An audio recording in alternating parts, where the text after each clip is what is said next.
C5N. Son días de mucha tensión, a nivel local y a nivel internacional. Nos vamos a meter en instantes con lo que hace minutos nada más surgió de la reunión de cúpulas sindicales y empresariales en el Ministerio de Economía, pero no sin antes ir a lo global. Este fin de semana nos estremecieron, me parece a todos los que nos sentimos todavía humanos, las imágenes de los muertos en las calles de los suburbios de Kiev, de donde se retiraron tropas rusas y dejaron un tendal de muerte, no solo por bombardeos, sino también cuerpos de civiles maniatados, imágenes truculentas en sótanos, realmente una postal de la más absoluta barbarie. Ahora, en paralelo a esa retirada y a lo que parece ser un estancamiento del avance ruso allí en Ucrania, en la invasión, lo que se vive en Rusia es todo lo contrario. El mundo empieza a preguntarse algo después de las severas sanciones que interpuso Occidente en medio de las visitas que lleva adelante el funcionariado de Joe Biden norteamericano a toda Europa del Este. Lo que empieza a preguntarse es, ¿y si Putin gana la guerra? Parece ser una guerra imposible de ganar, difícil, porque, claro, la anexión de toda Ucrania, la destrucción de todo el territorio, bueno, por más diferencia que haya entre el poderío ruso y el ucraniano, una diferencia, para darles una idea, de PBI per cápita de 3-1, no es sencilla en un contexto como el actual, donde además la resistencia es mucha. Y sin embargo, Putin está así en este momento. Está de vuelta en su pico de popularidad, toda la popularidad que había perdido con las manifestaciones contra la guerra volvió. El rublo, que se había devaluado tremendamente a partir de las primeras sanciones occidentales, volvió a su nivel previo a la guerra.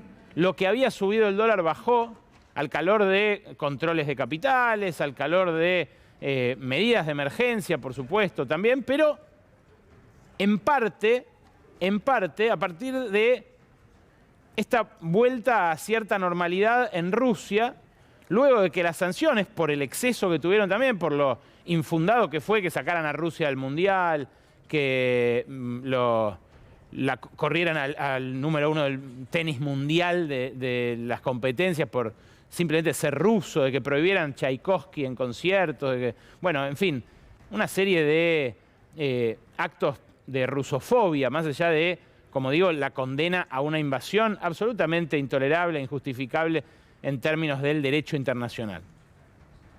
Putin está así. Está con una economía que empieza a responderle, con una política que dejó de mostrarle su peor cara, su peor senio, y el riesgo es que se extienda la guerra. Más allá de quién gane, el riesgo es que los impactos económicos globales, los que sentimos acá, sobre todo en el precio de los alimentos, se extiendan en el tiempo. Fíjense lo que pasó hoy. Hoy volvió a subir el trigo a nivel internacional. La soja, que la semana pasada había caído, se arrima nuevamente al umbral de los $600 por tonelada.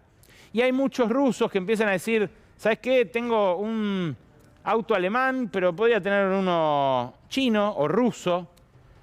Uso un celular hecho en China, pero diseñado en Estados Unidos, y tranquilamente podría usar uno de tecnología china. Esa idea de bloques que se vuelven a separar es la que motivó este mismo fin de semana a Francis Fukuyama. ¿Se acuerdan de Francis Fukuyama? El del fin de la historia. A decir, quizás estemos ante el fin del fin de la historia. Un tipo que ya había revisado sus ideas, obviamente, que tuvo su apogeo ahí en la caída del muro de Berlín, cuando dijo la democracia liberal es la forma definitiva de gobierno de todo el mundo y no hay nada que frene el avance de Occidente de acá en adelante. Bueno, duró 20 años esa ilusión. Después empezó a verse tironeada, primero por ataques terroristas y ahora por una parte del mundo que empieza a decir, che, no sé si es la forma definitiva.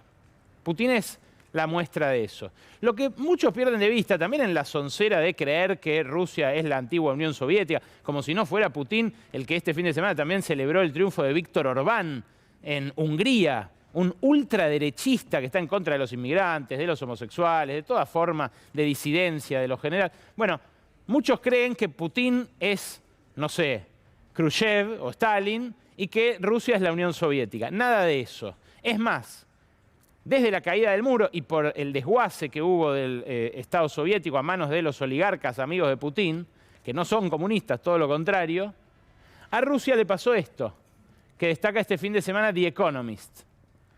El PBI en billones de dólares, en paridad de poder adquisitivo, desde la caída del muro de Berlín, cuando estaban parecidas China y Rusia, mirá lo que le pasó. Más que sextuplica el PBI chino al ruso actualmente, apenas 30 años después. Es otra forma de cuestionamiento a esa democracia liberal que Fukuyama decía es la forma de gobierno definitiva, porque China pegó este subidón de la mano de la planificación centralizada. Un capitalismo que no es comunismo tampoco, pero que es un capitalismo administrado desde el Estado, centralizadamente. Rusia, en cambio, fíjense el estancamiento que sufre. Hoy Rusia, si bien generó un desbarajuste mundial, es un país del tamaño de México. No es una potencia comparable a Estados Unidos. La que sí es comparable a Estados Unidos es China, claro. ¿Y por qué importa esto? Porque a nosotros esta guerra nos puso patas para arriba. Hay ventajas y desventajas para la Argentina. En este momento todo parece ser desventaja. Pero en términos del balance de pagos, en términos de la balanza comercial, acá lo que vas a ver es el impacto en verde y en rojo de estos cambios en los precios relativos. Aumento brutal de la energía, aumento también de los granos, de los cereales, en general de la proteína vegetal. Y fíjate, acá lo tenés. El trigo, solamente por el trigo, en millones de dólares, por la exportación de la próxima campaña, se supone que podría acarrear eso, 2.500, casi 2.500 millones de dólares más, según estimaciones que hizo el Centro de Estudios Scalabrini Ortiz. La soja, casi 2.000 millones, el maíz, casi 1.000, otros cultivos que también subieron, cerca de 600 millones de dólares. Ahora, ¿el problema cuál es? El gas. Mañana por la noche llega el presidente Luis Arce de Bolivia, se va a reunir el jueves con el presidente Alberto Fernández, y va a aliviar un poco esta cuenta, que podría estirarse hasta 10.000 millones de dólares, si no fuera porque Bolivia puede emparchar un poco, porque de repente se puede tensar y extraer más gas de vaca muerta. Está todo al límite, ¿no? Pero lo que falte va a haber que traerlo en barcos carísimos, que se están comprando los alemanes, gente con mucha más plata que nosotros.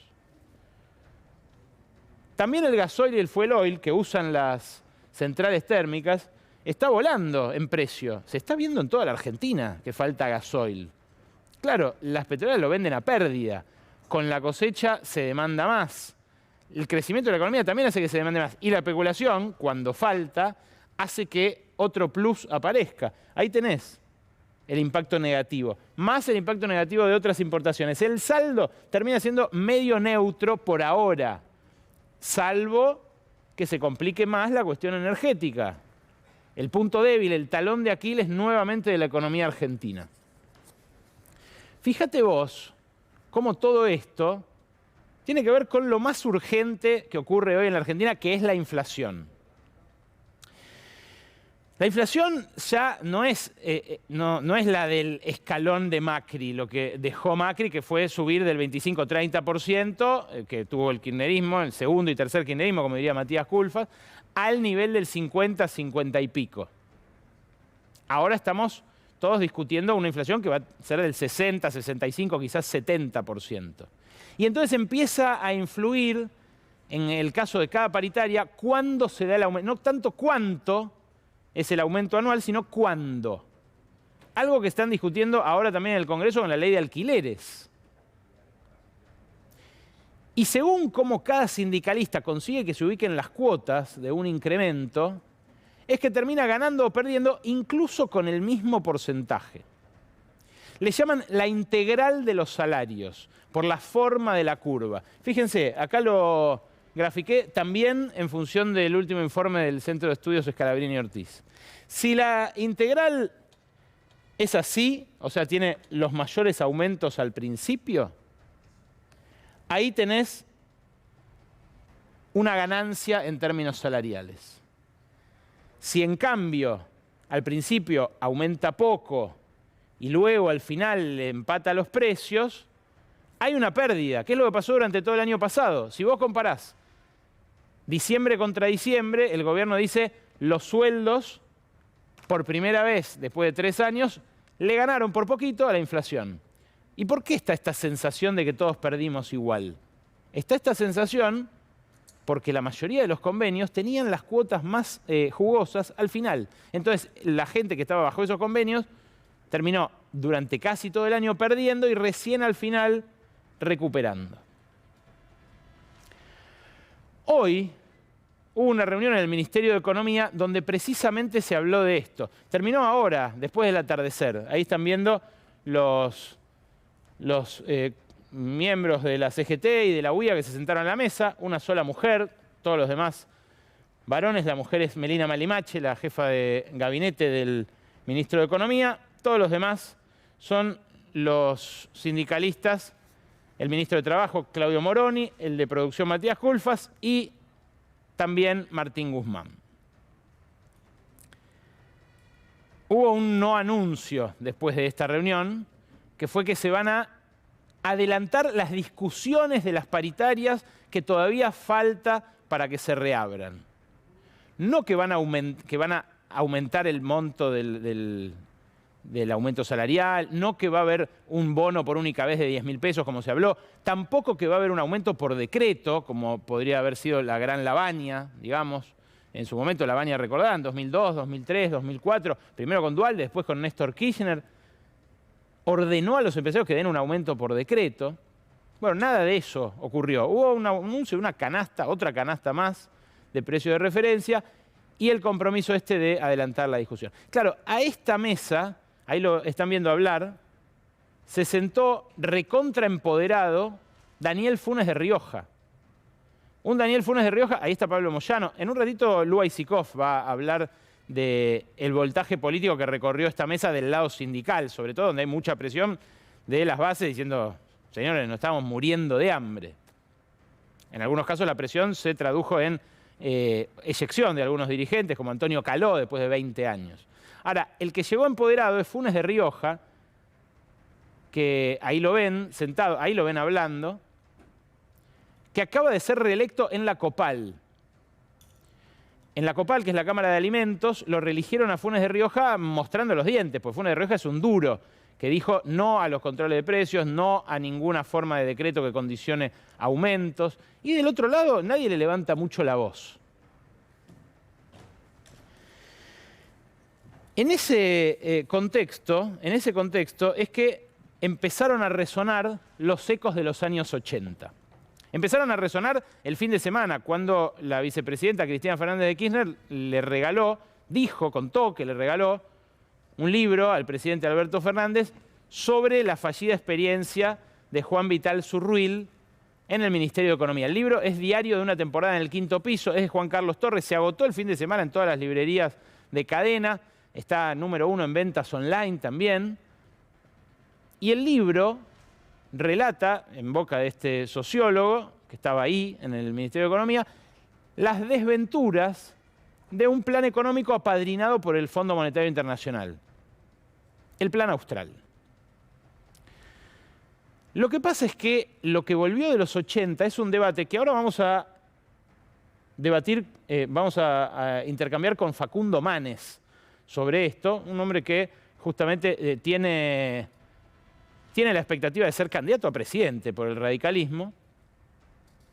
Bueno, apareció la tensión que en los años 80 expresó el recambio del Bebe Greenspun por Zurruil. Los más grandes lo recordarán. Estos dos ministros de Alfonsín. El primero, Greenspun, un heterodoxo combativo que se le plantó al Fondo Monetario, que le dijo a los bancos que no les iba a conceder lo que querían. y que terminó después de 14 meses expulsado por ese poder financiero que no se lo bancó ni un poco. Venía de Martínez de Oz, venía de los milicos, ¿no?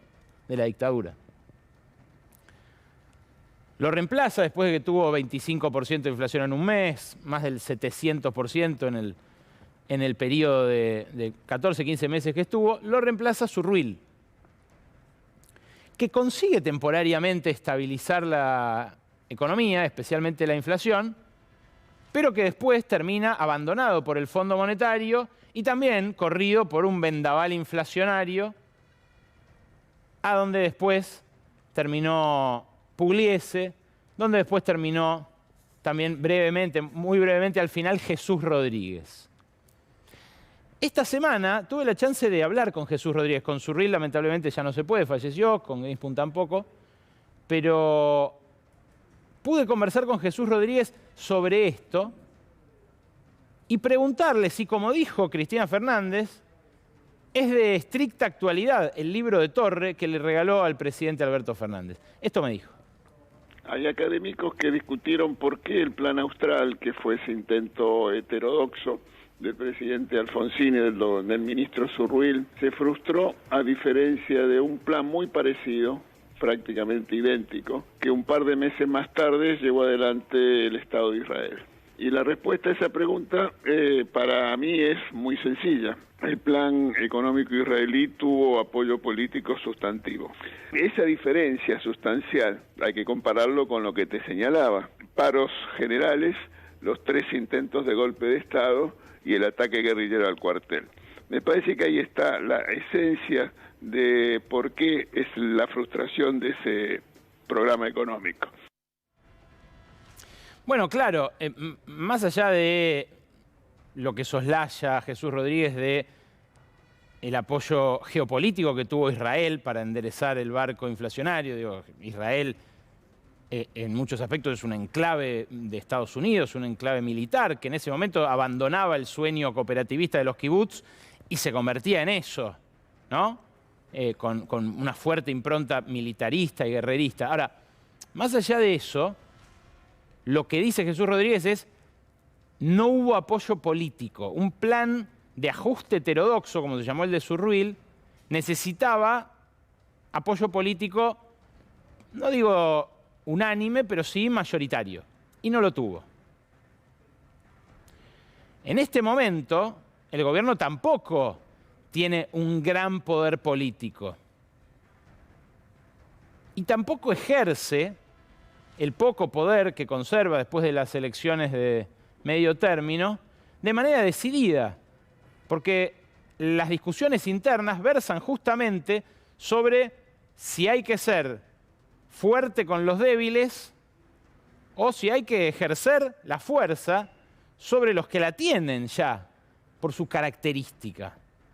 Por ejemplo, Funes de Rioja. Funes de Rioja, que él solito frenó el aumento salarial por decreto, que incluso economistas como Emanuel Álvarez Agis, que habla muy cerca del oído de Alberto Fernández, ha defendido públicamente en la radio ayer.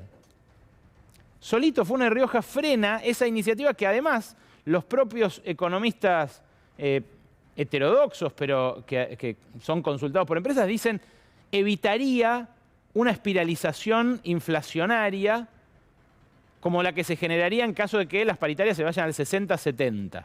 ¿Por qué? Y bueno, porque ahí se cristalizaría una nominalidad que hasta ahora no, y en cambio con un aumento de 10.000, 15.000 pesos por decreto, la gran Lavagna, permitiría recuperar un poco el poder adquisitivo muerto que hay en este momento y que impacte además sobre los que menos tienen en mayor proporción, ¿no? Las sumas fijas hacen eso.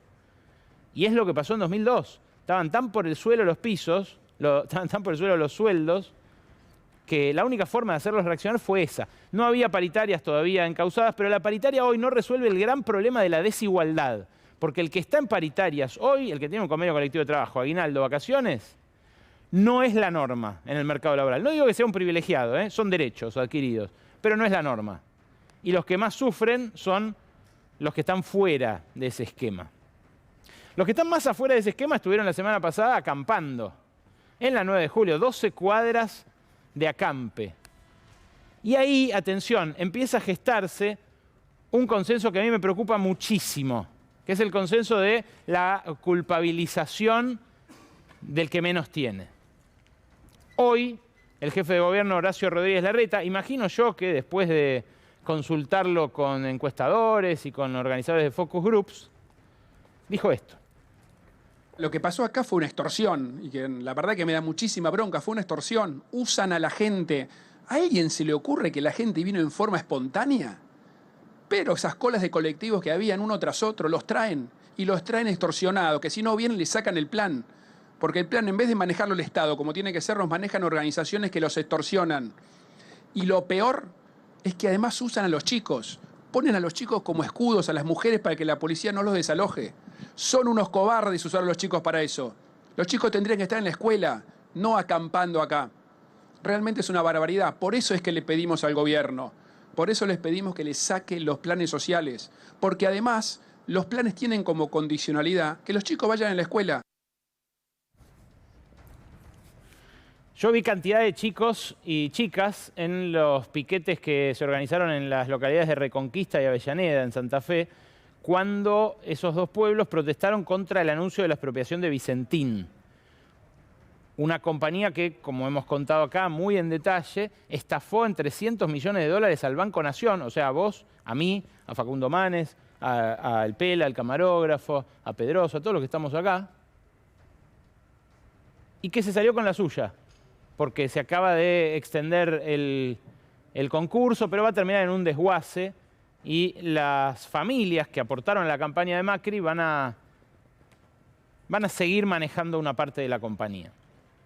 Sería muy útil en este contexto global que el Estado tuviera Vicentín, muy útil como empresa testigo, para ver cómo se escurrió el superávit comercial del año pasado, cómo le triangularon las exportaciones a la aduana con empresas controladas en Uruguay, en Suiza, en otros lugares, y cómo, aun cuando no se vayan los granos, como dice el mito, que se van en los barcos que nadie controla, que nadie pesa, se van los dólares que esos granos podrían generar para la Argentina. En esos piquetes había un montón de chicos, y no recuerdo que Horacio Rodríguez Larreta, ni que ningún político haya dicho que sus padres eran unos cobardes por llevarlos a esa protesta. Del mismo modo que nadie nunca armó un grupo antipiquetero para frenar a los que suelen protestar en las rutas, bloqueando el paso cada vez que hay una suba de retenciones aún de 2%, cosa que serviría también mucho para evitar las subas de alimentos. En esto parece que no hay ni halcones ni palomas, o que son todos halcones, porque escuchaste la virulencia, la violencia con la cual se refirió el jefe de gobierno a estos manifestantes. Y bueno, ¿qué esperar entonces de Patricia Bullrich, por ejemplo? Mírala. Los planes sociales ya no dan ningún resultado.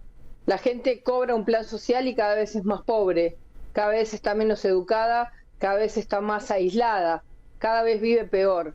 Así que ya se ha demostrado a lo largo de más de 20 años que ha sido un mecanismo más de clientelismo que de verdadera política social.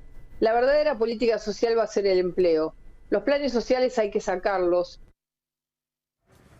Bueno, acá hay también una mezcla de conceptos. La asignación por hijo, que es lo que está condicionado a que los chicos vayan a la escuela, no es un plan social, es un derecho consagrado por la ley, que tienen todos los chicos del país.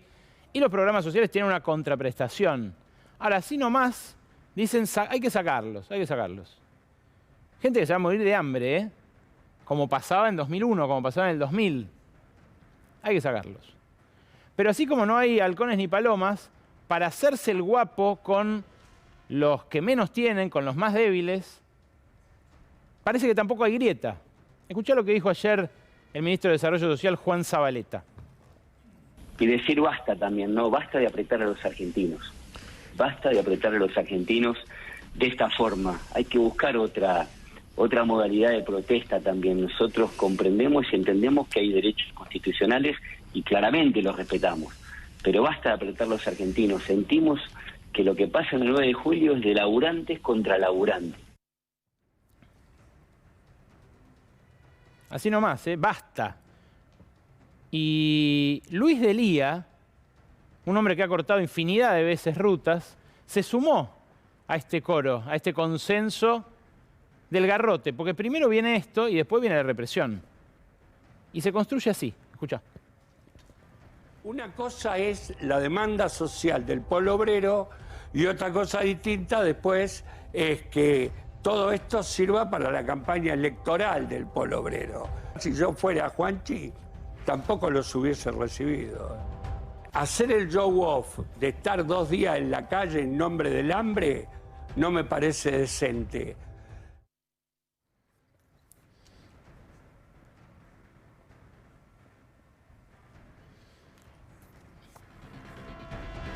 Bueno, ahí escucharon, ¿no? Ahí escucharon desde Patricia Bullrich hasta Luis de Lía.